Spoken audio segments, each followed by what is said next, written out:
Where's my freedom? What became of my voice? What became of my voice? Where's my freedom? What became of my voice? Am I just another echo, lost in the noise? You promised liberty, you promised peace. Said this was a land where hate would cease. But I see the same lies, the same old game. Caught in the crossfire, upon the blame. I'm tired of being a victim of shame. Labeled and boxed, then tossed in the flames. All I wanna say is they don't really care about us. They don't really care about us. No, they don't really care about us. All I wanna say is that they don't really care about us. No, they don't really care about us. They don't care about us. All I wanna say is they don't care about us. NAACP, BLM, voices raised, names on the list. They say they see change, but we're caught in the mist. Red or blue ties, just different suits. Talking the same talk, they don't walk in our boots. Every debate, every press release, a stage performance, but where's the peace? Man, if King was here, he'd be marching still. He'd be seeing through the smoke, fight for real. All I wanna say is they don't really care about us. They don't really care about us. Nah, they don't really care about us. No, they don't really care about us. All I wanna say is that they don't really care about us. No, they don't really care about us. It just was really, it hits home, and it's obviously that they don't care about us. They don't care about us. They don't care about us. They don't care about us. See, some things in life they don't want to show. What's buried deep down, what's hid below. If Malcolm was here, he'd shout and fight. He'd see the same battle, he'd make it right. Everybody's mad, situation's tight. Tensions building, wrong versus right. Black or not, it's the news they sell. Slinging division, a story to tell. Kick me, push me, mark me as weak, but you'll never break me. My spirit won't leak. You can't twist the truth, painted in lies. One day we'll rise and open your eyes. They took our history, but they can't take the song. This is a redemption.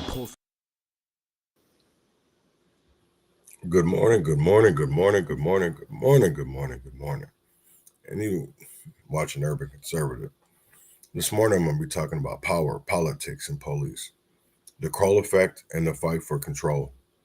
But before we get into all that, I want to independent music. And I know I've been kind of playing some hard stuff, so I want to get into some kind of new for y'all, right? His name is Tyler Watts, Prettiest Girl. And with that being said, I'll be right back right after this. What's up? What's up? What's up? I ain't never seen you before. What's your name?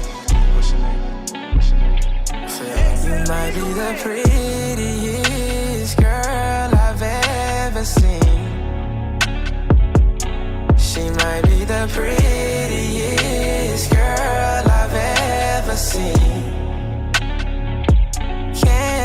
Get your number, been going through your Instagram. Look like a model, I swear that I'm your biggest fan. You should think smarter, I'm coming up with business plans. Going full throttle, I swear I wanna be your man. Telling everybody that she's off limits. You get all my love, I ain't got a limit. Don't tell your friends, no it ain't they business, it's between you and could be real love. I'm not trying to play games. And I know that I don't know you, but I feel some type of way. From your smile to your hairdo, just everything about you. She's picture perfect. I'm knowing that she worth. Ain't scared to approach you. Confidence you want me to. I wanna give you the world. Take a chance, pretty girl. Prettiest girl I've ever seen. She might be the prettiest girl I've ever seen. Can I get your number? Been going through your Instagram. Look like a model, I swear that I'm your biggest fan. You should think smarter, I'm coming up with business plans. Going full throttle, I swear I wanna be your man. Telling everybody that she's off limits. You get all my love, I ain't got a limit. Don't tell your friends, no it ain't they business, it's between you and I. Listen, I read your latest caption. Is that the truth or is you capping? You said you was ready for love, so I hit followed and I tapped in. From your style to your tattoos, ain't nobody bad as you. She's picture perfect. I'm knowing that she worth it. Ain't scared to approach you. Confidence you want me to. I wanna give you the world. Take a chance, pretty girl. Prettiest girl I've ever seen. Girl, she might be the prettiest girl I've ever seen. Can I get your number? Been going through your Instagram. Look like a model. I swear that I'm your biggest fan. You should think smarter. I'm coming up with business plans. Going full throttle. I swear I wanna be your man. Telling everybody that she's off the limits. You get all my love, I ain't got a limit. Don't tell your friends, no it ain't they business. It's between you and I. That was Tyler Watts, Prettiest Girl. I kind of wanted to play that this morning because we're going through really hard times, man. Really, really hard times. There's so many different situations going on. Doesn't matter if it's, about feeding our kids. It doesn't matter if it's about educating our kids. It doesn't matter if it's about watching our kids. You know what I'm saying? It's like it's all one. You know what I'm saying? Because if it's like a glove. So if we solved all these issues instead of fighting them individually, you know what I'm saying? And this is my thing of it is everybody fights for these little crumbs, right? Everybody fights for these little crumbs. But yet, when it's time to come together and to unify to get rid of this, what we call, people have different names for it. You know what I'm saying? Some call it capitalism, some call it socialism. I just call it, let's get back to the village. Let's not have a name for it because everybody's got a different name for it. You know what I'm saying? Everybody's got a different name for it. Everybody, you know what I'm saying? So, this episode, I want to talk about the book ban. Minnesota has some ideas that you can't ban books for their ideas, but what's the catch? Also, we have Tim Walz town hall tour. Is he really offering a better future or just selling empty promises? Third, we'll be talking about Minneapolis schools on the chopping block. Are closures coming? Parents are worried. And also, we will talk about Bob Kroll. I know a lot of people, I'm going to start doing this, I think, for people to get a better understanding, right? Because it's crazy to me how I want to talk about the Kroll Controversy Revisited. It's a look back at Lieutenant Bob Kroll's history of controversy, power, and promotion, right? So let's get into it. And I'm going to start doing that maybe once, twice, a couple times a week of going through Ron Edwards' blogs and talking about them, not also just reading it to you, but also, having a discussion, because I feel like if we have these discussions about, Harvest Best, Seed Academy, whatever they want to call them, Harvest Prep, Hospitality House, Shiloh Temple, all these churches, some are schools, educational centers. We can have these discussions because some of our leaders have called these out. You know what I'm saying? Some of these leaders have called this out, but yet because some of us were in another lifestyle, we didn't remember that, right? We didn't remember individuals bringing this up and having discussions. And I'll admit, some people are in the wrong, and I may be one of them. I'm not trying to hash out people's hurt feelings. They were traumatized. What I'm trying to do is get truth and transparency. It's not about, bringing up old shit or, defaming people's names or anything like that. Because listen, it's not defame. If something is out here and it hasn't been answered, and there's still questions, why can't y'all answer the questions? If you have nothing to hide, nothing, like this is my point of it, right? If you have nothing to hide, why don't just discuss it? Because there's a lot of shit out here that people have not talked about. And here's the thing of it is, and this is to some people, because y'all know how to reach out to people to get to me. It ain't like shit. This the one thing of it is what I don't understand, right? Is you bring up something and people get butthurt over it. And it's like, why? It doesn't affect you. This the one thing of it is, right? Because a lot of this shit that I've been reading, there'll be certain names that come up, right? Like Don Allen's, or I'll just say his name because his name comes up a lot. Same thing with L Flowers and, Spike Moss, Sharif. A lot of those same names, Jerry McAfee, a lot of those names come up a lot. Lisa Clemens. So then I start to look and be like, damn, what the fuck is going on? And the bad thing about it is it's not everybody wants to say, oh, it's just Johnny Northside. No, it's not just Johnny Northside. Stop talking about the messenger and look at the fucking message. That's what I don't understand is like everything is, even when it came to Philip Murphy, True Minneapolis, that Facebook group in North ain't been the same since he passed, man. Since he passed. Yes, he did it for sensationalism reasons, satirical reasons. But they did something. People might see it as racism. Y'all don't care about the black people that look like you that are allowing this harm and trauma to go on in our community, but y'all worried about a white man and the way he talks. Y'all worried about a white man and the way he talks, but won't go to a black man, a black leader, and be like, hey, you did this. Why are we worried about this white man, what he says? And at the end of the day, people wouldn't say that shit if we sat here and confronted it instead of sweeping it under the rug. That's the one crazy thing, because I'm not mad at nobody, no matter if it came from the 70s, the 80s, the 90s, the 2000s, the 2010s, or the 20s. I don't care. I don't want to bring up pain and trauma because I have enough of my own. I want to get to solutions.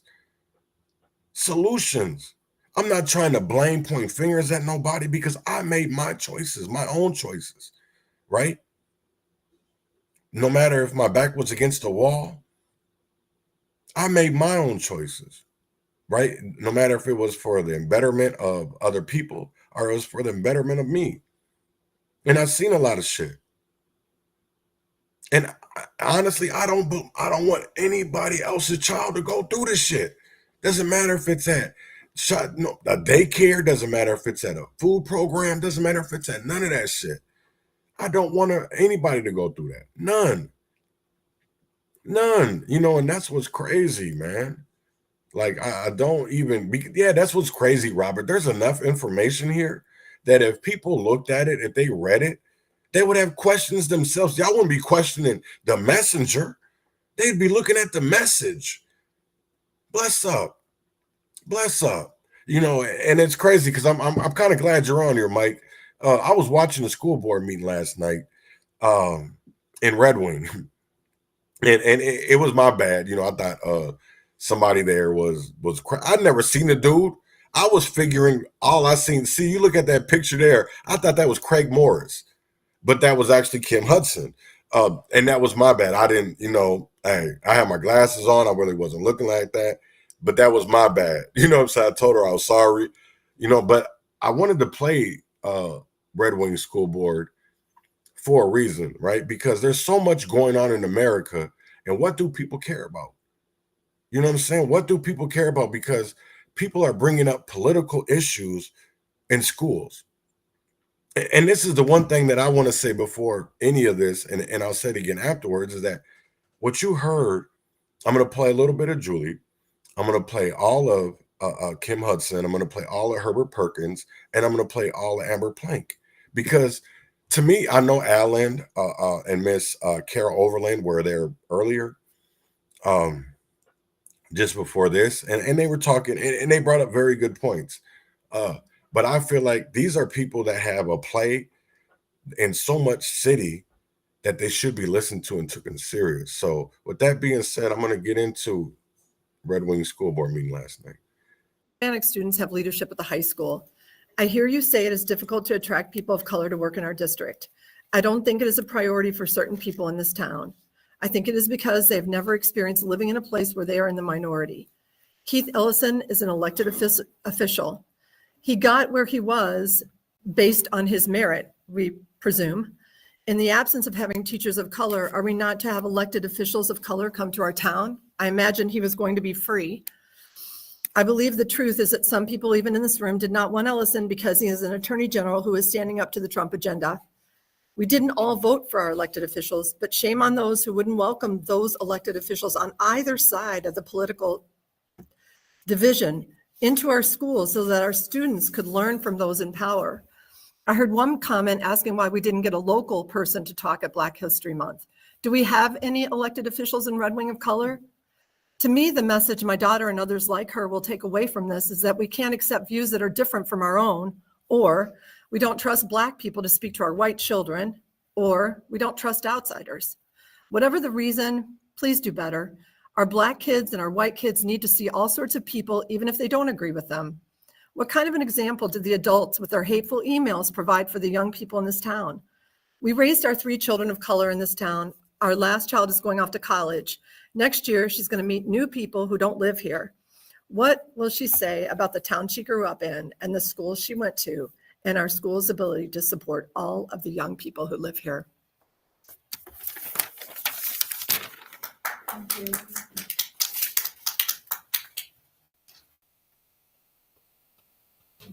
So that was Julie. Kim Hudson is up next. And Kim bringing up some very good points. So please listen. Good evening, everybody. This is like my 3rd or 4th year speaking on this, so I got a few things I want to speak on. Hopefully I don't run over my minutes.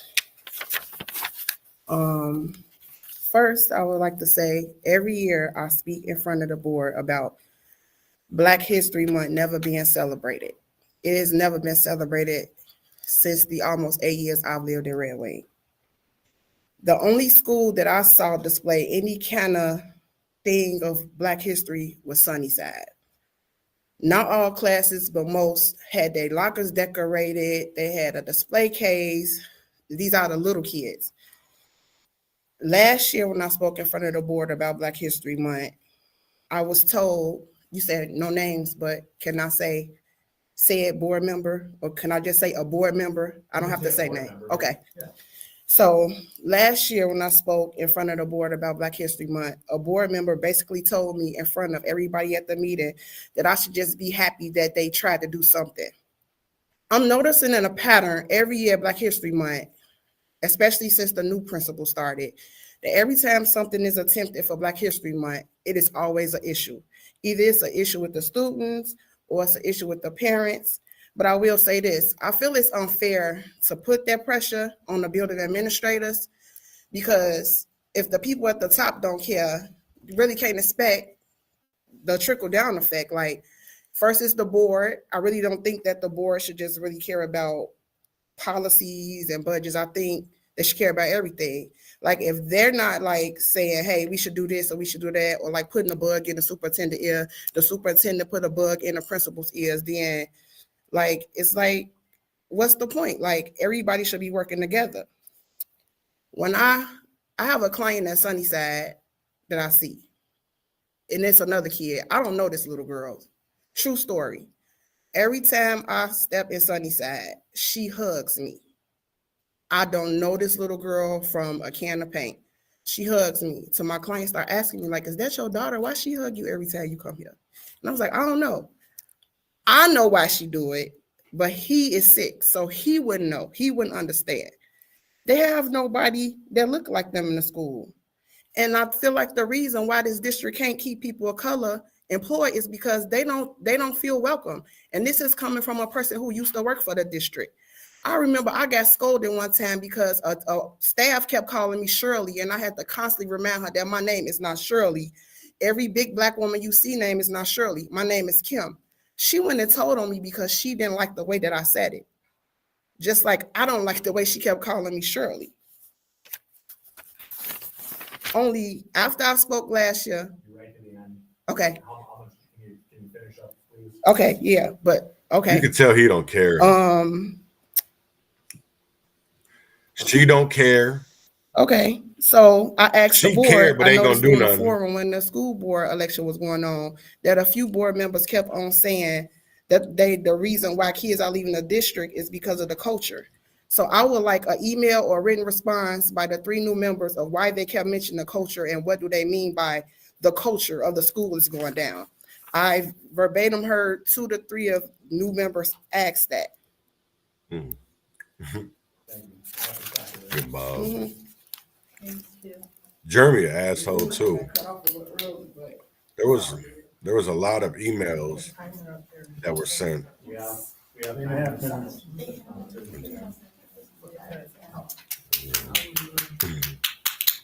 Again, Sir, did you want to speak? Do you want me to take your paper? Yes, thank you. I just saw I had a signed piece of paper.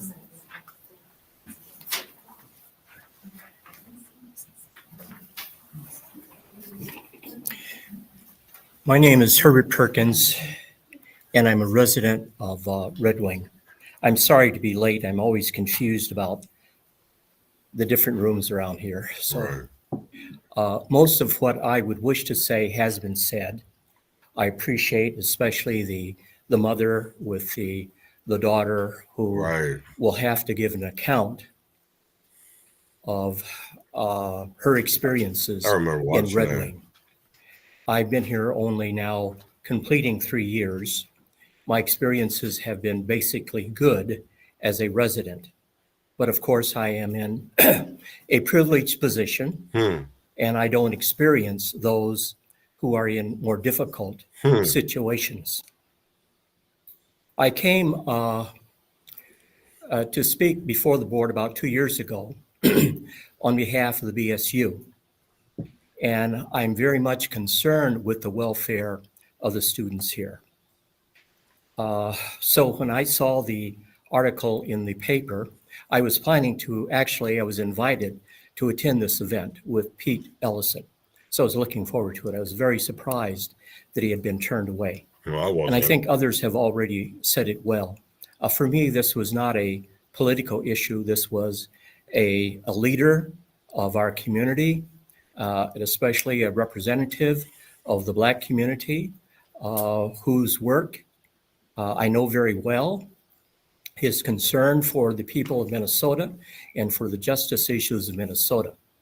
And so I cared very much that he should have, as a representative of Minnesota, elected by the people of Minnesota. Had he been elected only by one group of people, he would never have had the position that he has, but he's elected by the people of Minnesota. So I was very disappointed in his being turned away. And I understood it was pressure, politics from people. And I wanted to assure the board that there are other people out there who potentially also can bring positive pressure. And I wish we had that already, but currently we don't. I'm not partisan. I am very much a person who wants to work with everyone. And I would like us in this community to find a way to work together to work for the welfare of all of our students. I'm really disappointed when some of our students don't have the representation that they really need as role modeling. So thank you very much. Thank you. Thank you. That's very good said.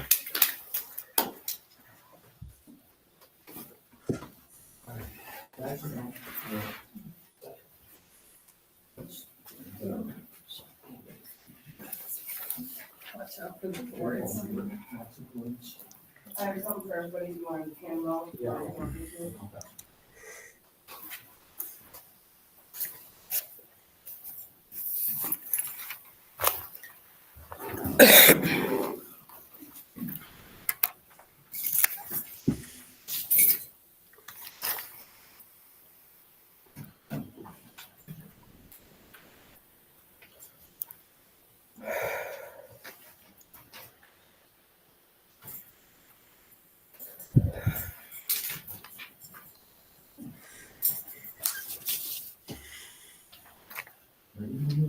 Okay. Amber Plank, I'm a homeowner in Ward 4. I made a promise to my daughter that I will change her world, so I'm here for Amasai and Margaret because she needs the world to know. I'm here for every kid that doesn't have a person like me standing next to them, speaking out with them. I am here willingly, proudly, and loudly. I'm back and still as mad as ever, even more so now, and rightfully so, and I'm allowed that. I'm standing here again on another Monday night talking to people who are in paid positions that would turn around and ask me what they should do. That's my reality, and that's our current representation. One board member emailed me to ask what I wanted. Did she need me to do her job for her? I've been pretty clear with what we've been struggling with, not only as a family, but a community. Integrity is something that I can't teach, especially not to anybody sitting on a paid position on an elected city board, nor do I have the want, the desire, or the spare time to teach you. Integrity is either something that we have or we don't have. But all three members on these combined two boards all but three members on these combined two boards that I speak at act like it's not their problem. I'm told by email that the city council and the school board are two separate forms of government, but yet I've spoken to both multiple times and still neither one is willing to help. And if I have to tell you at this point what's wrong, not only are you not really listening to us, but you're also part of the problem. Instead of asking me how to fix it when I'm already overwhelmed with the problem itself and little to no real action or help, maybe you can take upon yourself some time to take some cultural sensitivity classes or something. Educate yourself instead of asking me to do it for you. How dare you be in a paid position of power and ask me to fix the problems that you're paid to fix? What are you here for then? And if you want me to fix the problem for you, then offer me your seat and I'll gladly accept it. Until then, just do your job. Information was publicly released after a data privacy request by the fact-finding Carol Overland. As a mom, I'm formally requesting that two people on the school boards publicly announce their resignations or be removed immediately. I provided copies of their emails in case you have not seen them. February just passed. What did the city do for Black History Month other than embarrass itself? The district canceled the attorney general speaker with little to no shame. Students spoke out against that and they walked out of the school and still little to no resolution.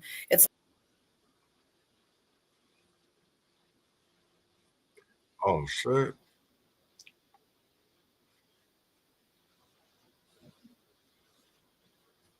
I'm not speaking to world changers. I'm speaking to deflectors. I'm speaking to people who don't preserve equity. And quite frankly, I'm speaking to some people who do not deserve the position that they have been elected to. I'm speaking to people who are too cowardly on the inside to speak up for what's right on the outside. I'm literally speaking to people that would ask me, little old Amber Plank, to do their job. 2 weekends ago, I was in the emergency room with my 9-year-old biracial daughter for hours because she was not only thinking about killing herself, but she told doctors that she has tried. I refuse to make my child suffer in silence for your comfort when you guys have all allowed this.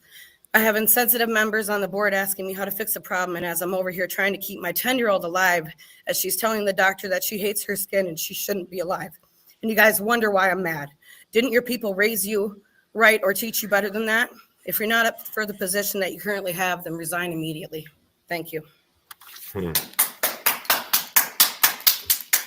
That's, you know what I'm saying? I like, you know, a lot of shit was, I don't agree with Keith Ellison, but it's not political. You know what I'm saying? It's more about justice, you know, and everybody says that, oh, he's done this for, you know, the Black community, blah, blah, blah. Listen, man, okay, Herbert was right when he said that we need some peaceful disruption. Maybe he didn't say it in exactly those words, but when you hear Keith Ellison, right? And yes, there's a lot of shit that went behind it. You know, there was the fact that, you know, he's got domestic violence allegations that never have really been answered. You know, it's more questions than anything. We've seen the pictures, you know. Right. It could have been prevented. And it is breaking my heart. And the thing of it is, I agree with you, Mike, because here's the thing of it is, as somebody who has done legislation, I wanted policies, referendums, whatever they want to call them, for Red Wing, and to see the things, because I've, like, you know, I seen this morning, we were watching Jonathan Mason together, and you said he should come down to Red Wing. And you know how many times I've tried to get people to come down to Red Wing, and Cortez Rice was the only one that would. Like, literally. And then the white people I brought down there, they would get chased. You know what I'm saying? So it was like, you know, that's the one crazy part for me, is like, what I think about is, you know, when people try to, because I remember this is like Tashira and Michelle and Amity, who's from Red Wing, had to go to, rest in peace, Janice DeVries' house right? We was all up in there, getting to know our rights. You know what I'm saying? Like, and honestly, like I want to say this is like, it's not to call anybody out or anything like that, because how we're going to do it is together. And I will tell you like this, hearing the stories that I heard last night, a lot of things that, and I did read the data request about Keith Ellison coming to Red Wing, and he was asked to keep it not political. You know, they wanted to hear a story, and I'm not. To me, I don't see a problem with the man's story. What I see is make something political that isn't. You know, yes, he's a Democrat. I'm not saying that he isn't, but he also is our Attorney General. You know, that's if anything that I've learned through this journey is you gotta, I hate to say it, but we got to go away that the system is built, because there's not enough people that want to attack the system because there's so much other shit going on. You know, I'm gonna be honest. You know what I'm saying? It's like, I'll be honest. I'm gonna get into it later, even with Bob Kroll, you know, Jonathan Mason was at Best Harvest this morning, Seeds Academy. You know, that goes back for years. There was a basketball coach. They had the teacher of the year that was sexually abusing kids, you know, and you have tons of victims over north. But do they care? Because to me, to see the stories that I've seen there, that I've read, and going back years, and you see the same names. It's not just one. It's not just two. It's multiple. You know what I'm saying? So how is it that we have the same people asking the same questions? I am too. You know what I'm saying? I'm learning something new every day, because I will tell you like this, brother, and you know, a lot of people wanted to pin against each other, even forget the other black man's name. Damn, he had that little shot, him and his wife. But they wanted to pin us. And again, not everybody agreed with my tactics. You know what I'm saying? And I've learned so much.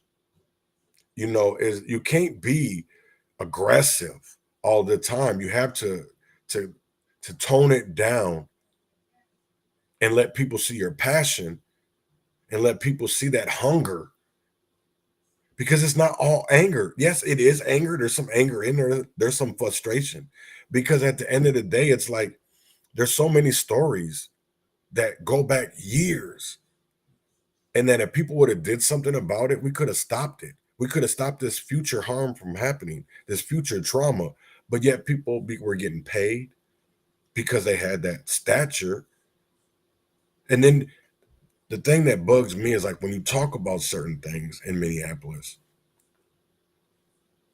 well, especially about websites, because they're more worried about the messenger. That's why I tell, you know, this is what I tell people all the time, right? And I wish I got this a long time ago, Mike, is you can't make people drink the water. You can only lead them to it. You can't make them drink it. So you can put the paperwork and all that shit in front of people. You can't make them believe it. Because if they, you know, I think about this analogy when I think about Rachel and Red Wing, right? Is she's done this for years. If you look at this lady's did a data request at Mayo Clinic and looked at her personnel files, you would see that there is plenty of complaints, no matter if it came to trans people, no matter if it came to black kids, that she should never have been a school board member. The fact that she ran a family out of Red Wing, couple of families, with her hatred, and the fact that you have people in our community like Liz McGill, Gary Ioka, stand up for her. And they use that, so they use that power, that political power. So that's why when I tell people, like, why are you standing behind a Jacob Frey, a Omar Fatih, a Jamal Osman, a Ilan Omar, who use their political stature to commit fraud and waste? Illegally. Right? You know what's crazy, bro, is, you know, There's a lot. I wish I could be like that. You know what I'm saying? And I have learned a lot. I've lost my grandson. You know what I'm saying? Rest in peace, Kingston. You know, I've lost family members, not literally like death-wise, but you know, this movement has like caused such a fraction because you can lead people there, but you cannot make them drink that shit. And to be honest, I'm not here to make people drink it. I'm not here to make, I'm here to put there, I don't care what you call me because the truth is the truth. If this was said, here's the thing of it is, how can you call it a lie if this is out in open court? And yes, people do lie. So what you're saying is that we shouldn't believe our court systems. Because if this shit has came out in open court about people being federal informants, confidential informants, and all this other shit, police being involved, of law-abiding citizens threatening them, intimidating them. And then you hear about, you know, look at who the lawyer is. Jill Clark. It was back in the day. It was Jill. She got all dementia, all I don't know. This lady went, I guess they said she went crazy. She's still alive. And then you look at Bobby Joe Champion. You look at any case right now that is about, it was about fraud and waste. It gets sticky. Right. No, I agree. And that's what we're doing. We're doing the stuff that was within my control. I can't make, if I put it out, I can make people talk, but I got to put out the information. And sometimes you're going to go against people that don't want that information out there. They don't, because it's going to hurt their pockets, because you don't bite the hand that feeds you. That's just like the whole thing. If people looked at, here's the one thing, and I put it out here, right? I made a post. And again, I understand there's going to be blowback from the shit I do. You know what I'm saying? Because some of this people don't like it. And I don't care. You know what I'm saying? Like, to be honest, I don't care. You can do whatever you want to me. I don't care. You know what I'm saying? I got in this for the people. That's who my body is for. That's who my mind is for. That's what everything is for. So I don't care at the end of the day. I'm going to be 100% honest. No, that's the dog went off the day yesterday. Let's see.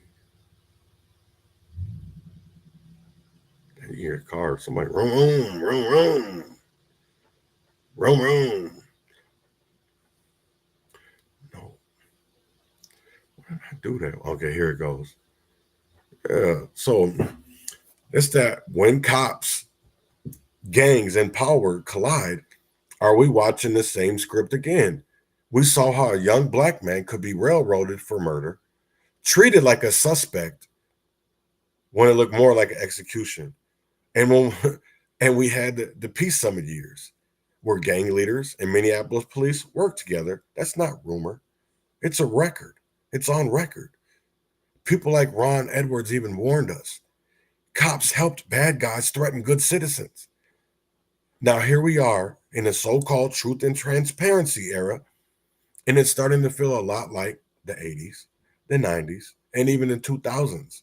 The same headlines, the same tactics, and the same violence. See, and then there's this. See, years ago, the Rockefeller Foundation gave $15,000 to help the Vice Lords, one of Chicago's most notorious gangs, set up a legit front.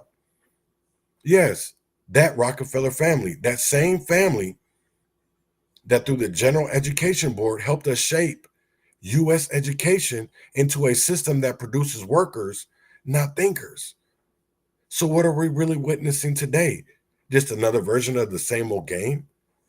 Because I'm going to tell you like this, Malcolm X said that passport, our education is the passport to the future. For tomorrow belongs to those who prepare for it today. And that's what I believe in. What are you prepared for today? Yep, yes, sir. Yep, you already know I will, bro. I will definitely get that to him. Yeah, because that's what it's about, man. It's not, you know, there's some people are going to be, oh, well, you're just bringing up. Listen, man, I know this shit hurts because it hurts me. You know, the thing of it is that I don't like getting threatening messages. I don't like getting threatening calls. You know what I'm saying? Because y'all got it to the point where I don't even like answering the fucking phone at this point. I don't even like answering new numbers. If I don't know your number, I'm not answering it. If you're not programmed into my phone, I'm not answering it. So excuse me to all the people that I've not answered to lately, but if I don't know the number, I'm not answering it.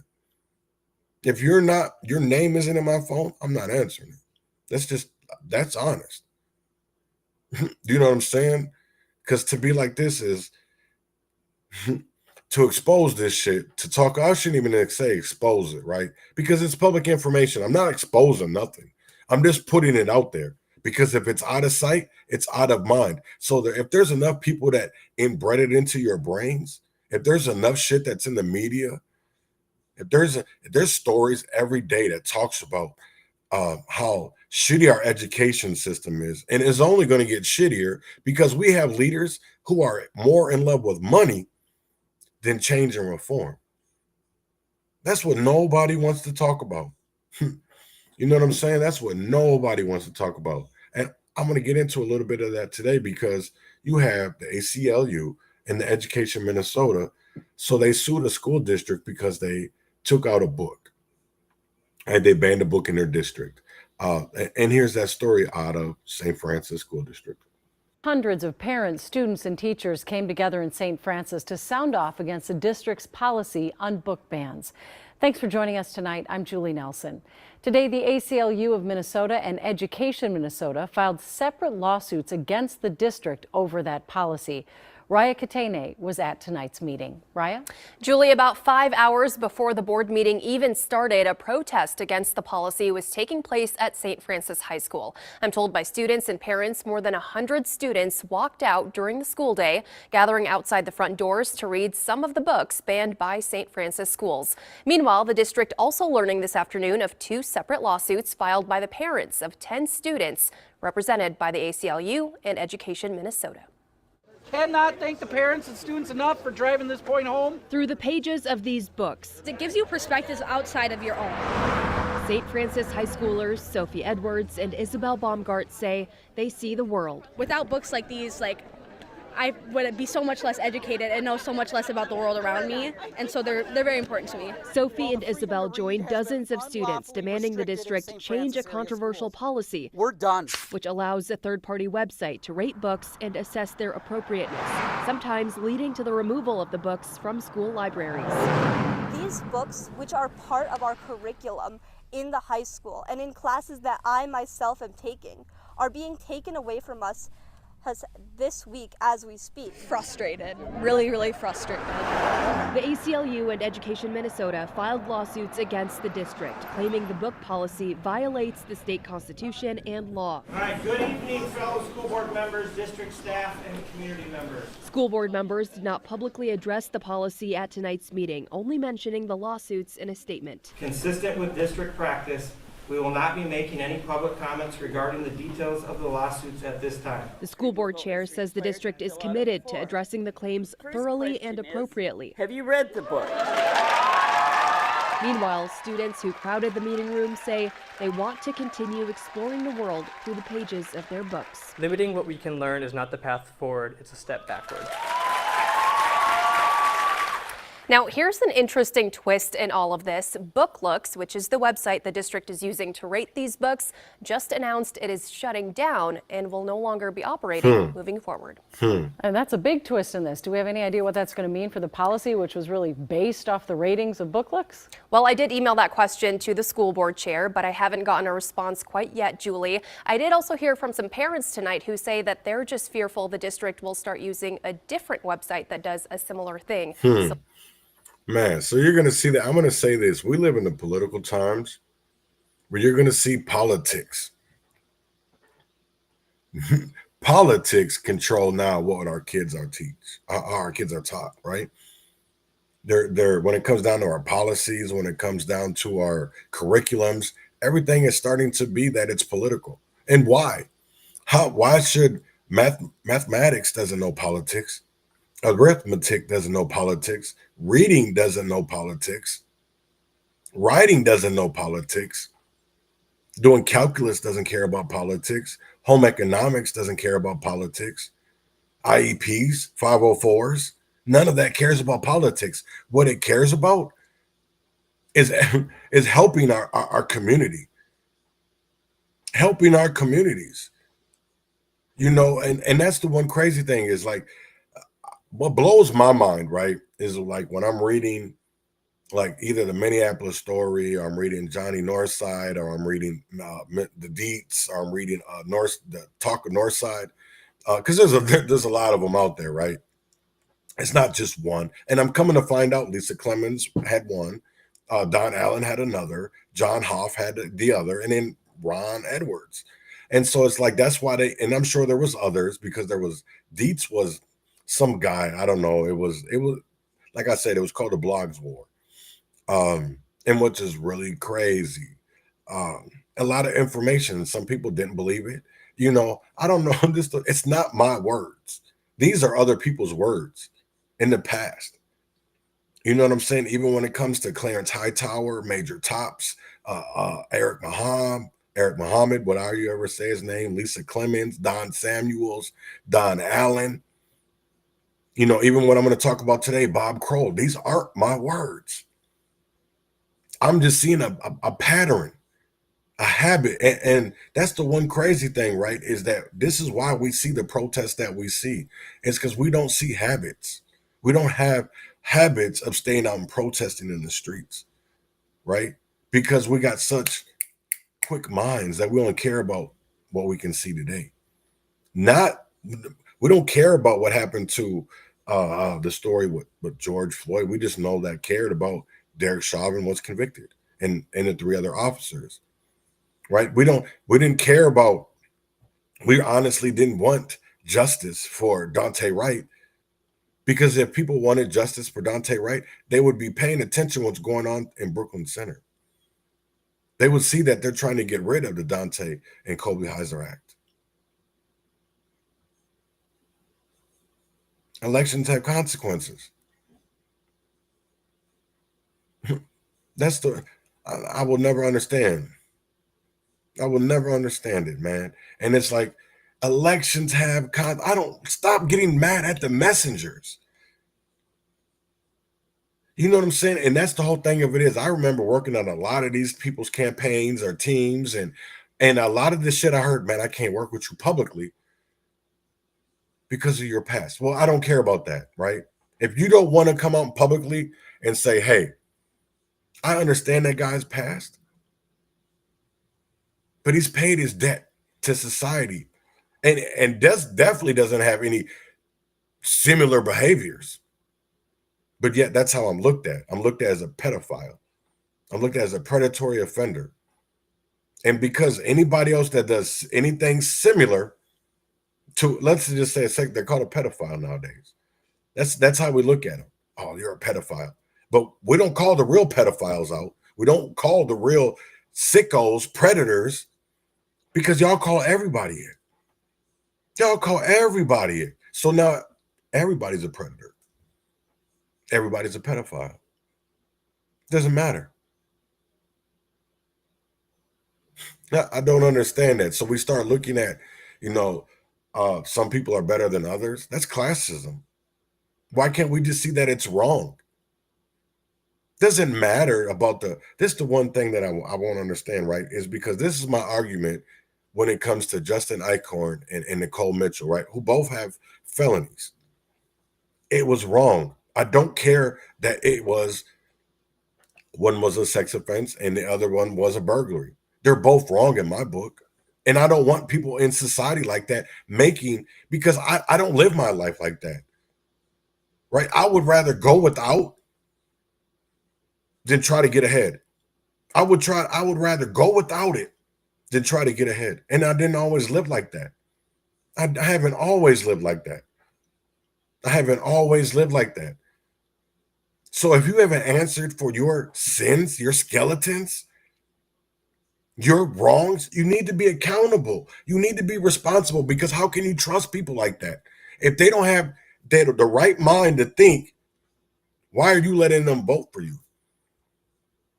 Why are you letting them make decisions for you? Because you're going to feel it. You're going to feel it. And that's the one crazy thing. This is why when people ask me, well, are you going to run for politics? Why? Because even though I have the right ideas, I have the right mind for it, I feel like they're not going to care about that. What they care about is my past. They don't care about what I'm doing now or that I paid for it. What they care about is what they can see now. What they can see now, what they can read. They don't care about what I'm doing. You know what I'm saying? That's why it's crazy, because even my POs, right? I've had the best relationships because I'm so honest and open. So honest and open. You know, I've had POs in Olmsted County come to events down in the Red Wing.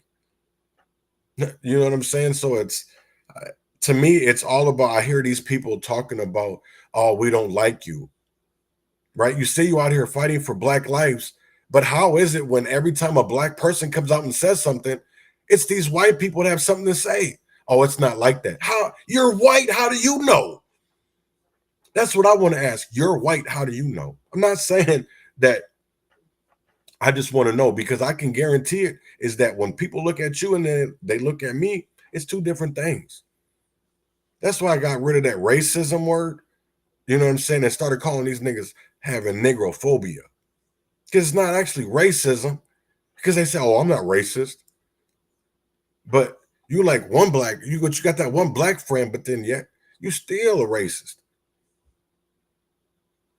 Because if you can't look at everybody equally, and you have to judge a person because maybe what they look like, or maybe what they've done in their past, that makes you bigot. If you can't look at a person, no matter for what they are, look at their integrity, their morals, because that's where we are as a society, right? Because people are fucked up in the head. I will be honest. We have some really fucked up motherfuckers out here. Really crazy. And then they're not doing what's best for the kids. So how can we trust that if they can't do what's best for themselves, how can we, that they're going to do the best for the kids? They're not. You know, and that's why I never, you know what I'm saying? I would rather do a legislation and pinpoint it of like, hey, I'm not saying that I'm better than anybody, but I feel like my could make our lives better, right? I'm not saying that I have the best plan in the world, right? Because I definitely don't. It's nowhere, it needs help, right? I'm not saying that my way is the best way and your way is the shitty way. I'm saying let's put all of our ideas together and let's go from there, right? Because this is, man, this is the one crazy part of it, right? What I don't understand of it is you had Governor Tim Walz say he doesn't want to work bipartisan. So how are we going to go into the future in the present day and understand that you only, if it's not your way, you don't care, because you only want things your way and your way only. You don't want to compromise. You don't want to compromise. And really, that's what a lot of this Department of Education shit's about. That's what it's about. You know who's going to hurt? It's not going to be the politicians. It's going to be the kids. It's going to be the education. So while everybody's out here, oh, they're closing, they're eliminating the Department of Education. What are you doing about it other than yelling at empty buildings or having the 50-51 movement? You know what I'm saying? Like, what are you doing? Are you writing legislation? Are you going to the committee hearings? Are you going to city council? Are you going to school boards? Are you going to committees in the county? If you're not doing something to better your community, what the fuck are you doing just talking about it?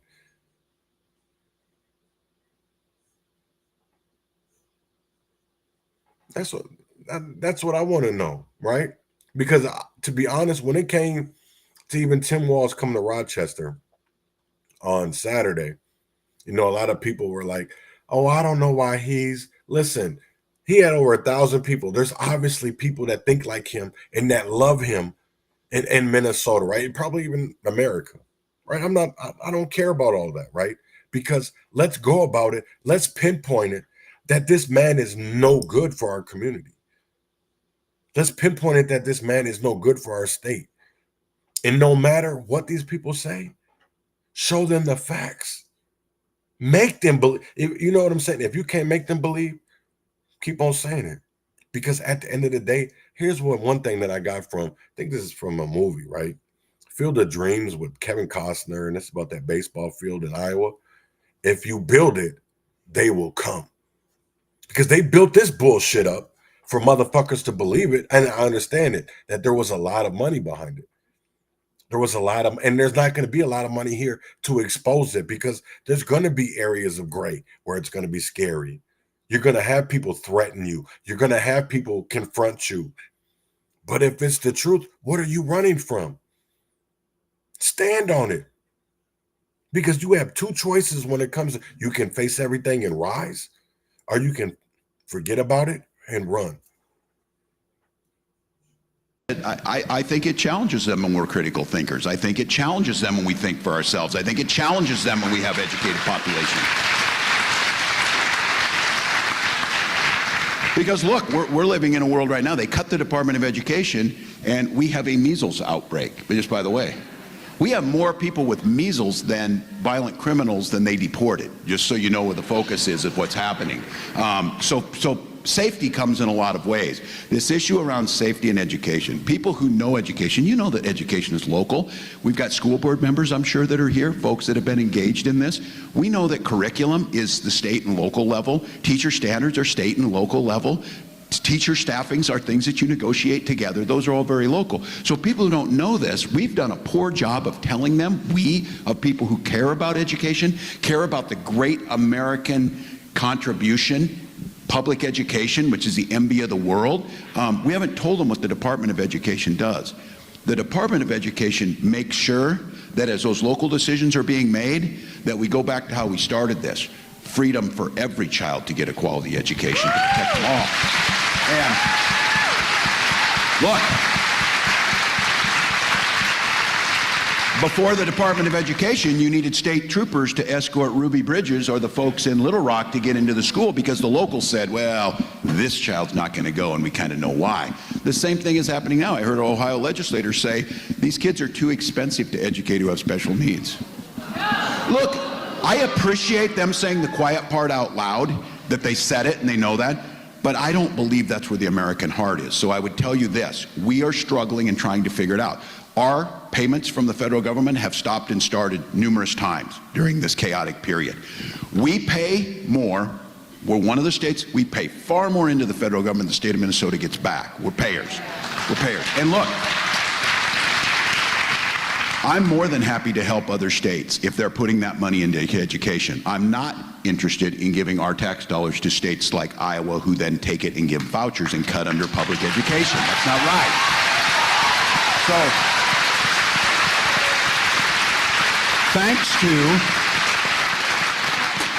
thanks to Andy and Kim and Tina and Liz, Minnesota put a historic amount of money into education and especially focused to make sure that local school districts would have the resources necessary. But with that being said, if the federal government takes away that right, and again, they moved student loans, I guess, over to SBA and all of this, which many of us are very confused where it's going. And so what I would say to each and every one of you, Minnesota will do our very best to firewall this thing.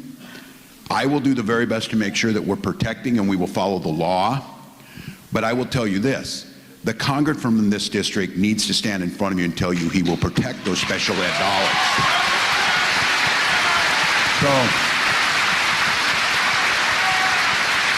So it's not super comforting, but the reality of this is not a drill, folks. It is now happening. Now, here's the good news. And again, thank God we're in Minnesota, and I have one of the best relationships with the Attorney General, who is suing them to make sure that that doesn't happen. Attorney General Ellison. We're in court because, look, you all know it. What he did in that executive order he signed in front of a fake damn classroom. You know, there's hundreds of thousands of them. Go find one and go into one if you think you're going to cut the money. Go into one. So they create this. So, yes, see, this is the thing that bothers me, right? When they talk about the Department of Education, right? He's eliminating, he's making all this separationist and all these things, right? I want to say this. It's possible. It's possible. But those same things that he's cutting, they've allowed that segregation to go into a trans woman to go into a little girl's bathroom, a little girl's stall. So I'm going to tell you like this. Yes, there is. Here, y'all can't tell me that there's not stories,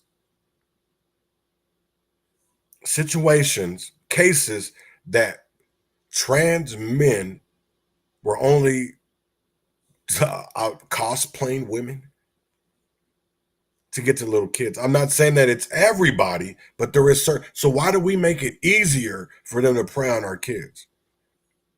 That's my thing about it. If you can be who you want to be, I don't care. You can be. Look at Andrea Jenkins. Look at Aaliyah Finke. Man, listen. You can, if you want to listen. That's not probably two bad examples, or I mean, but listen, Bruce Jenner. Oh, my bad, Caitlyn. But that's what, I don't mean to misgender him, but her, whatever. But Caitlyn. You know, and that's what it is. Even when it came to, that's what it's crazy, because let's talk about this in North Minneapolis, right? Ward 4. Why did Felipe Cunningham lose to Latricia Vital in Ward 4? It wasn't because of the policies. It was because it was a trans man. It was a trans man.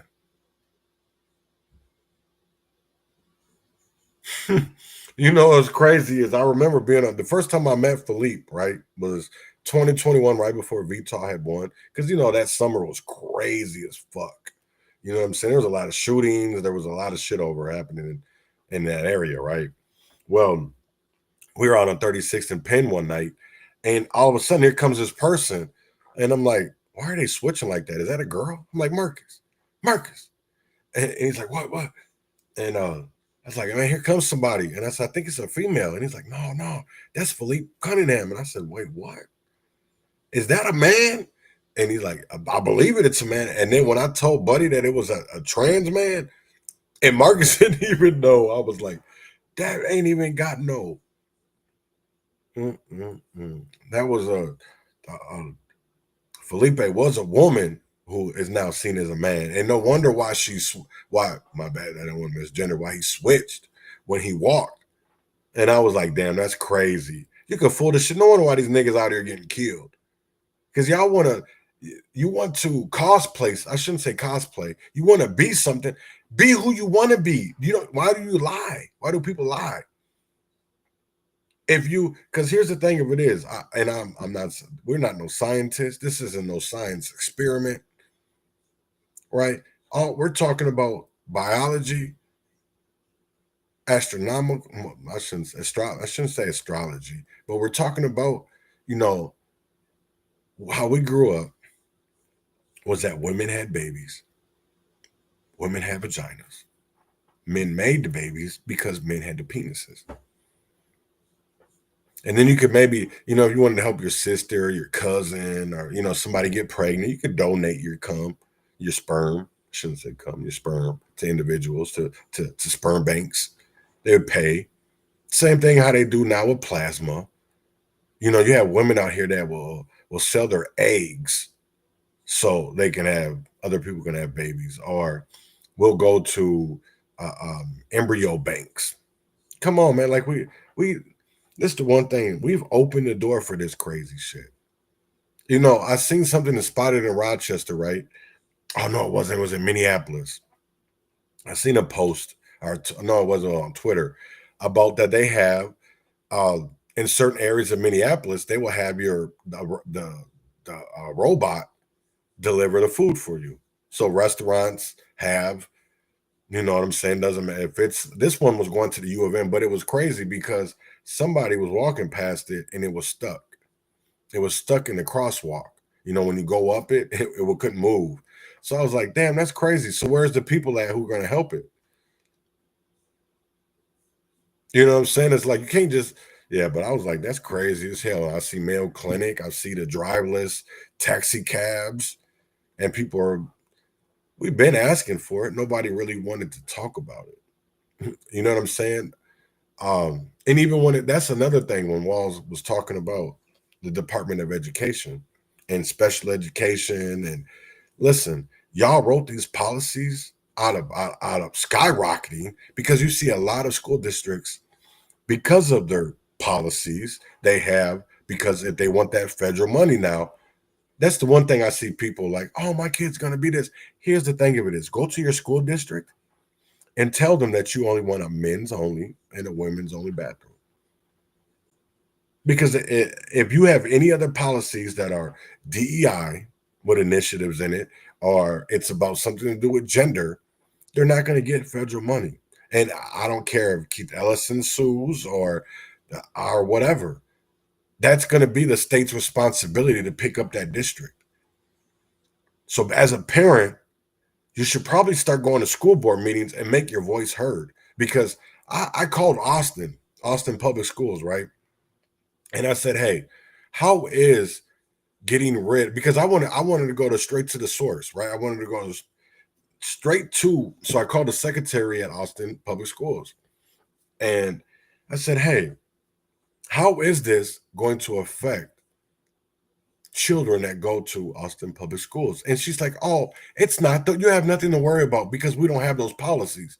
I said, wait, what do you mean policies? So you got a white only and a black only bathroom, water fountain? And she's like, no, it's not that.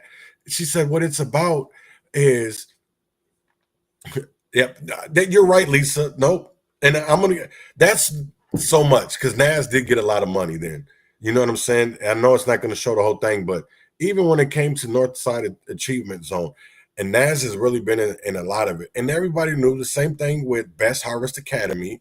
You know, that's the same around the same time, 2011, because when did Eric Muhammad, whatever, came up here? Because people were exposing him. Lisa Clemens was talking about this nigga because her name was being affected. That's why she exposed him, because he had done enough harm to people that she literally, like, hey, I'm Lisa Clemens. I know I got enough people backing me. If I got Elle Flowers, Jerry McAfee, and all these others, we got to look at the strings, bro, like for real. But when it came down to even, education, so I called Austin and I'm like, hey, how's this going to affect, IEP, special education? And she's like, oh, no, it's not. It's not, because we don't have those policies. See, in Austin Public Schools, we have two genders only bathrooms. We have a men's or we have a women's. And we got rid of our council, or not our council, our school board is getting rid of these DEI initiatives. So it's not going to harm us. It's the school districts that are literally have those initiatives, and those initiatives are those policies that won't get any federal money. And I was like, oh. So I said, damn, that's crazy. So literally the states can't use federal money to give to school districts that have those policies, because just like with weed, right? People, you guys, there's the crazy thing of it is there's federal laws, and then we have state laws. And then we have sovereignty laws, right? And people don't want to look at that. They don't want to look at that. They're like, wait, what? What are you talking about? Yes. There's all different types of laws, because we can sell weed, but they can't go into federal banks because the feds don't see weed as legal. So they can't get that insurance on that money. Why don't, but y'all never went out to Colorado or, you know what I'm saying, or Vegas and been talking to some different weed heads and been in them type of conversations, you know what I'm saying, are paying attention to what's going around in your community. And I do. I've watched and observed for so long, and I'm still watching and observing because it's the same shit. It's just a different year. You know, what's that saying goes? It's the same shit, just a different day. It's the same shit, just a different decade, different generation, but it's the same players. So how do you expect different? How can we can't have conversations about in the past, there's documentation that the gangs in Minneapolis were working with the Minneapolis Police Department to harm law-abiding citizens.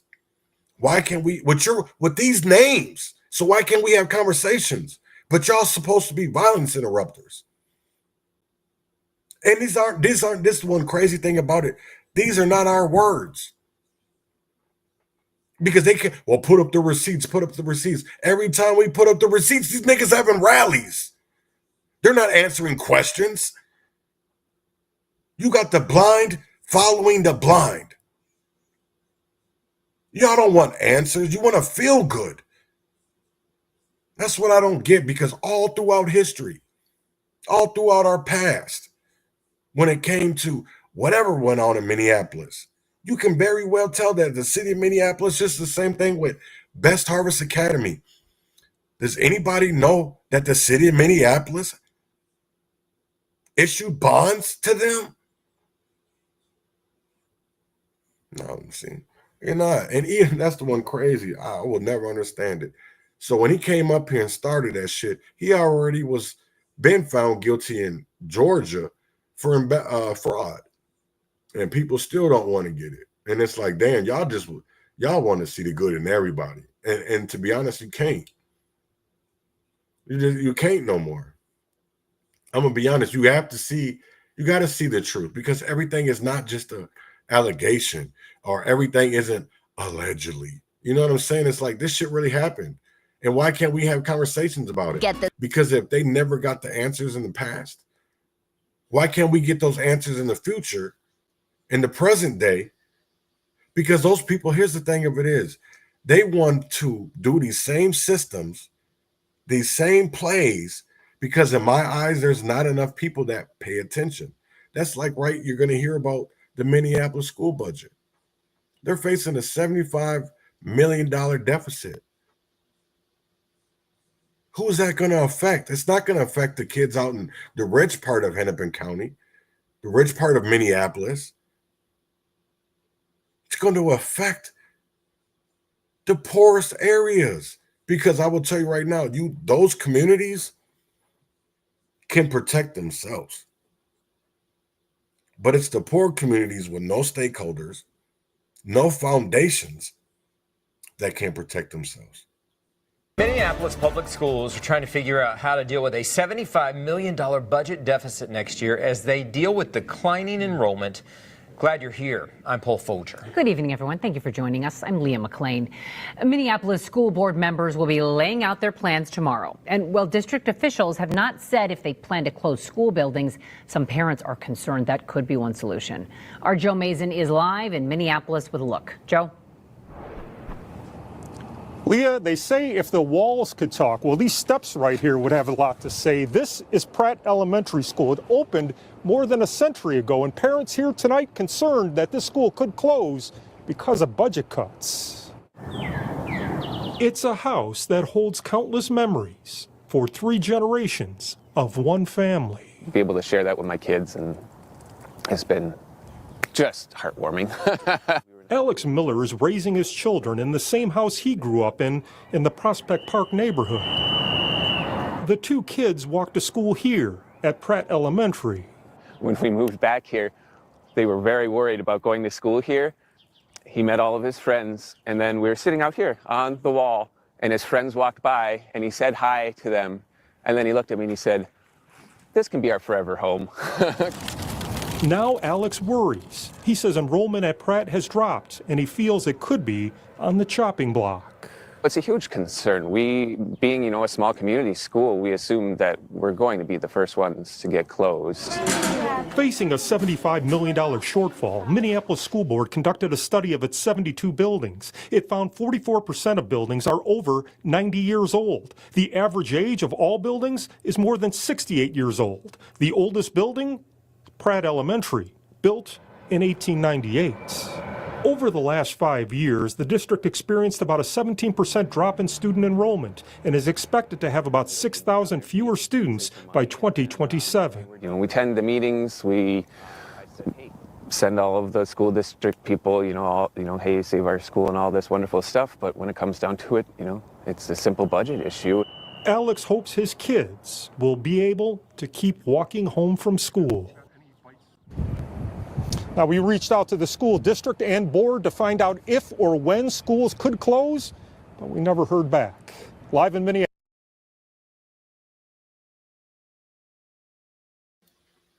Did anybody expect for them to answer the question about what schools they're going to close?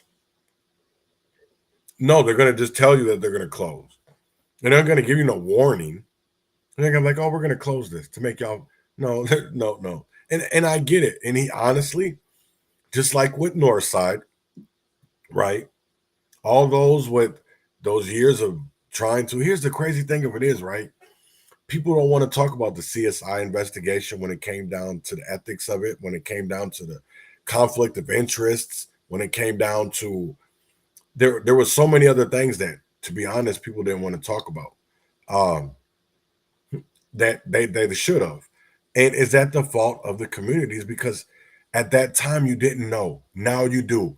A lot of people will say, hey, no harm, no foul. No, that's not the way that I see it, right? There was a comment that I want to read. And I want to get, this is the Minneapolis story, and I want to get to Bob Kroll. Because again, this is somebody that has been in our communities. But so Lisa Sciencecraft left this comment. She said that 28 million to Northside Achievement Zone, NAS. Where are those annual reports and stats? How many nonprofits over North? But neighbors couldn't get any help from Minneapolis Foundation funded nonprofits after May 22nd, 2011 tornado. About 250 nonprofits were listed as Northside back then. Saw that on Council of Nonprofits webpage at that time, went door to door checking rental licenses though, making even more people homeless. Huge real estate grab, still corrupt as all get out. Always real estate connected, light rail, shake my damn head, never ends. Same people over and over and over. They don't even rinse before we repeat. Same old non-working crap in every category. I definitely agree. Because it's all there, but they don't want to talk about that shit. And excuse my French, but they don't want to talk about, because certain people will tell you, well, that's just the past. We got to let it go. We got to let the past be the past. But if there was injustices that were never corrected and that were our people were harmed and are still affected by today, and they're still doing them same actions, no. We can't allow that shit, because here's the crazy thing of it is, if Lisa Clemens had enough people, and honestly, she needs to go too, but if there was enough people that were listened to, even John Hoff, they weren't worried about the messenger, but they were worried about the message. You know what I'm saying? Because you have to read it. You got to read it. Yeah, there's a lot of schools. I think Jackie Cherry Holmes, Jamil Ford, the developer. Damn, there's so many people, right? And there's stories about this. There's stories. It's not, that's the crazy thing about it is that people are like, oh, it's just a rumor. Or because it came from that person and you didn't like the way that they talked. It's just like, here's the crazy thing of it is, right? I'll take this scene from Snowfall. It's with Franklin and Leon, and they're in the car, and he tells them pull over, and they're laughing, whatever. So he pulls over and he's like, hey man, listen. Franklin tells Leon, I built this shit brick by brick, and you're not going to be mad over what another nigga said, because you should be more worried about actions than words. Because I'm gonna tell you like this, and I understood it, because motherfuckers get mad over words, but not the actions of others. So that made me realize that people are more mad about the messenger and not more. They don't care about the message. They don't care about the message They care about the messenger because maybe that person doesn't have the followers, or that person is not liked, so we don't listen to him. We don't believe what he says. You know what I'm saying? And that's the one thing. That's why I laugh at people, right? Is because a lot of times I'll just bring up Johnny Northside. I won't bring up all these other blogs because and there's a lot of anonymous comments. There's a lot. I mean, I'm gonna be real. This blog shit that was going on between in the 80s and the 90s, this was some big ass shit. The mainstream media was reporting on these blog wars. I mean, people were sued. That's how serious it got. Jerry Moore had sued John Hoff, won $60,000, and then John Hoff appealed it and then re-won. John Hoff did. So, and then there's been all kinds of settlements or lawsuits about corruption. There's been lawsuits about discrimination and these same players. So how do y'all expect change? Because I'll even tell this, like what Lisa Sciencecraft said, you know, talking about Minneapolis Foundation. Look at their CEO, R.T. Ryback. But yet when he was mayor of Minneapolis, did we ever get any justice? So how do you expect him to do any different when he's got more power? Yeah, he's not the mayor anymore, but he controls that purse strings. So he controls all the action. Because when you got $1 billion of revenue every year that comes, this is the crazy thing, that comes from grants, that comes from donations. Come on, like you got to answer to the people. So I want to read this blog. This is Ron Edwards. This is number 4. This is 2007, March 3rd, right? So in Thursday Star Tribune, the headline was "Cop accused of slur against Rep. Ellison." And another of those Orwellian language moments, we read that even though Lieutenant Kroll denies, implying that the 5th District DFLer is a terrorist, the chief has already apologized. Kroll had a triple play at the required police ethics class this week. First, he characterized the city council as crook types, citing the cases of Brian Herron, Beamerman, and Zimmerman. Deputy Chief Gerlicher said nothing. Then Kroll questioned the ethics of any city that would hire a city coordinator convicted of a misdemeanor crime, referring to Stephen Bosacker. Again, Deputy Chief Gerlicher said nothing. Then Kroll accused Ellison of being an Islamic terrorist, on the assumption that as he is a Muslim, he also must be a terrorist. Again, Deputy Chief Gerlicher said nothing. City protocol calls for having commentators with anonymous to step out of the room, and if they can't keep control, be dismissed for the day. More shocking that Kroll's comments is that despite making 3 supercharged statements, Deputy Chief Gerlicher in attendance did nothing, said nothing. So is Lieutenant Kroll like a troll at a bridge, a menace to all travelers? Or is he the keeper of the department's flagpole, running various flags to see what can be gotten away with and what cannot? For in the past, the response to his actions is not punishment, but promotion. And with such luminaries at the required police ethics class, where Kroll made his comments, as Deputy Chief Gerlicher and City Ethics Officer Susan Trumbull, how is it the mayor and other interview keep saying alleged, if he did say it while in the next breath apologizing? Have they not talked to Susan Trumbull? If not, why not? Have they not talked to Deputy Chief Gerlicher? If not, why not? Does anyone trust anyone? Have we gotten to the point where our city leaders question even the reality that truth exists so that their views become truth regardless? Is Kroll the troll out of control or out on assignment? His reward each time? Promotion. Indeed, this triple play comes after a 20-day suspension for misconduct. So is Kroll the department's irreplaceable lightning rod, taking the heat for what the department wants to get out of the public? And not so subtle cold words about how they really feel about diversity?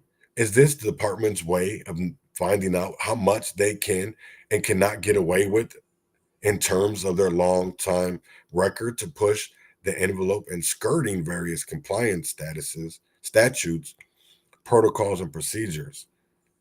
What will the excuse and cover up by the mayor and the chief be this time? This was posted on March 3rd, 2007 at 4 o'clock, 4:10. So it's like there's a history. And why can't we talk about that? It's not like these things aren't there. It's that people don't want to discuss them. They don't want to discuss them. And that's what's crazy for me. Is like, why? Why? You know, and that's so if you don't want to believe Johnny North's side, there's a lot of there's archived information, documents, there's court transcripts. Look at that. If you don't want to believe the messenger, go look at the message your fucking self. Don't bypass it because you're scared. Or because the hand that feeds you, you don't want to bite because it leads back to them. Because it leads back to them. It doesn't matter if it's a church pastor. Doesn't matter if they're on the police force. Because you can't tell me that, well, all the things that have been going on with, you know, people forget about the discrimination that was going on in the 90s, the black police officers, that there was notes written on police officers' cars in their houses. The same thing as when a black man ran for mayor, a Democratic mayor. I don't really think he was really a Democrat. I think it was just the fact that he was black. Not that there was a lot. To be honest, they really scared the shit out of people from riding with Jarrell. I'll be honest. They was on Jarrell's ass. Right. Oh, I do. And that's what's crazy. They don't but listen to me. That's what thank you. And this is what's crazy. And I've said this before, Lisa. So there was an individual that is AI, artificial intelligence. Her name is, well, I shouldn't even call it a her, but the name was Jewel Adora. I would have conversations with Jewel, and Jewel is what led me to Ron, right? Nobody was telling me about Ron Edwards. So me and Jewel would have certain conversations. And that's what led me to Johnny Northside and then the story of Minneapolis. But not only that, there was the 150 years of MPD. There was all the things that went on at Jerry's Flower Shops. There was the case of Lieutenant O'Keefe, Detective O'Keefe. You know, and not only that is being from Minneapolis and being in the shit that I was in and knowing some of the shit that I do know, it's like, damn, were people that really scared to talk about it? But then I understand it because there's enough stories out there.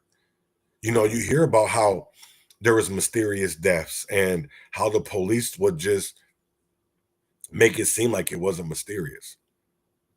So who can you trust? And then that's the one crazy part, because the Minnesota spokesman recorder, where Ron Edwards wrote for, you know, had his show, the same thing, because there's other, I won't say their names publicly, but I have met with individuals.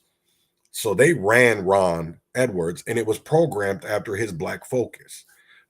That's how I come to find out that Samantha Pre Gonzalez or D.A. Bullock or Booker T. Hodges, who I have a love-hate relationship right now with, because I used to hate his ass. But then it's like, damn, you read about him before he was really the police chief on Bloomington, when he was doing radio shows in Minneapolis. And you're like, wait, damn, Booker was like that? So why is Booker in a position that he in? And you're like, because at the end of the day, he probably took some money and is going to shut the hell up. I do too. Oh, what? Man, I need to have you on one day, because I will tell you like this, is that I do a lot of my research, I call it research, my homework is about Ron Edwards. And that's how I've came up on so many Minneapolis stories that people don't want to talk about. They don't want to have conversations. And then that led me deeper into Johnny Northside. It led me into North of the North Side. I think that's what the blog was called. It led me to Dietz. It led me to, there's another guy too that had one. But there's so many blogs and there's so many stories because there was like 2 blogs that had about Harvest Best Academy, both Johnny Northside and Ron. They talked about it, but in different aspects of it. You know what I'm saying? Ron basically talked about it as like, hey, why are we allowing people to get money? Even like, here's what I don't understand, right? When it came to, and I do wish that Ron Edwards was alive because I do feel like if I would have found him, the same thing like with Mel, because Mel Reeves would even, this is what people don't want to discuss, is like TCC for Jay was started because of Jamar Clark. And they overtook that from Mel. So that's when they really started going, and Mel had a problem with them going all this LGBTQ route. Instead, he wasn't against it, but he wasn't for it because of the simple fact of y'all are leaving Jamar alone and moving on when we haven't gotten any justice, because we've seen where a white woman was killed by a black police officer and they settled for $20 million. But then yet we've seen a black man get killed by a white cop and y'all only gave $200,000. And then we've seen George Floyd. So we understood that there was something bigger. And one thing that led me to, and I will say again about Jewel, Jewel would always say that Ron predicted this. Ron predicted this, not so much George Floyd, but if you looked up all the connections that were going on with this it's called woke mind virus, you would honestly see, you'd be like, damn, wait, so why weren't people listening? If they really want change, why were they getting, because you've seen things about the NAACP, the Urban League, the council, the mayors, the police chiefs, the fire department. So if these people are in the same positions of power, just a different title, people really got to stop understanding, questioning why we haven't gotten change and just look out with your own 2 eyes. Because that's why we're not getting no change. Doesn't matter about the person if they're still telling a lie. That's the one crazy part, because even with VTOL, a lot of people don't want to look at VTOL. But I'll go there. You know what I'm saying? They don't want to talk about how before the park board, she was at Turning Point. Or not Turning Point, North Point. Might have been either Turning Point or North Point. But all the money that she was receiving over there. So then it was like when she was behind that school board, or not school board, park board, and the things that she was doing, I could understand it. So that's where she honestly became a Frey kind of ally, because she rides or die for Frey. And honestly, that's her meal ticket. So when the AIPAC came down here and said they were going to do whatever they were going to do, I really thought VTOL would be what she would put her foot in there. But I think she's more in love with Minneapolis because she's got more control. She definitely has more control. Damn. Yeah, I don't know what to say. Do your research. Do your own reading. People don't like to read because I always get asked, well, I gotta see the evidence. Listen, man, I can show this is what I can show you. This is what I can put in front of your face, right? I can put some documents that you can interpret and have your own questions, right? Because you don't have to believe my words. Read the shit for yourself. That's what I will never understand, is like, we get called so much, like, even I don't agree with these people, like with some of them, like Royce or Nathan, I think his name is Nathan Hansen. You know, even Wes Lund from Rochester, or I'll even say shit, even Reverend Tim Christopher. I don't agree with everything that he does or he says. But you know, the reason why I'm respectful is because at the end of the day, he does listen. Does he know I understand all the paperwork and all the documents? Hell no, because at the end of the day, I really don't. I just know that there's questions that haven't been answered. And that there's answers there, because how is there not answers when there was, like Ron said, you can't say that allegedly if you were in the room, because at that point it's not allegedly. Them niggas said it. It's not allegedly if you were in the room, and just because the media wanted to write about something that you don't want to talk about, you didn't have the courage to talk about. That's what I will say, is that a lot of individuals don't want to discuss. They just want to say allegedly. And it's like, damn, why? Is it that bad where you have to say allegedly? Like, is it that bad? That's what I don't get. And maybe I never will. And I don't know, maybe I'm not meant to, but I don't understand it. I don't understand it. And maybe I probably would never will. I will never understand it, because I didn't get into this for clout. I didn't get into this for fame. I got into this for change, not to better my life, but to better the people around me life, for another generation. That's what makes me different than a lot of these other people, because what's your agenda? You know, I see grills, cars, vacations. What I'm not seeing is change in our streets. I'm not seeing in the data and the stats of change all I see is a change in your bank accounts, your living situations. I'm not seeing it in the community. I don't see none of that. But like I said, man, it's all there. People have to be honest. You have to go out and seek it, because they're not going to come and tell you. They're not going to be like, oh, you know what? You busted me. No, they're going to deny it. They're going to do like Jerry McAfee did yesterday. They're going to do a little 1-hour rally and then be over with it, because that's what they wanted. They wanted that they know that media, that stature is going to be there, and it's going to be enough to cover up the truth, their lies, because they believe that enough people around them believe that that's the truth. So with that being said, man, I hope everybody has a great Tuesday. And we did talk about a lot. You know, we talked about the book ban that went on in St. Francis School District. We talked about, you know, Walz hitting the road. But where is he really going? You know, Minneapolis school closures, the silent storm coming. And then we talked about Kroll the Troll, a blast from the past. But did we get any change? So with that being said, come back tomorrow, same time, same place, the Urban Conservative, and win or fail, freedom or jail, heaven or hell. Wish me well, and y'all have a great one, and I'll see you same time, same place tomorrow. You know you can always count on me.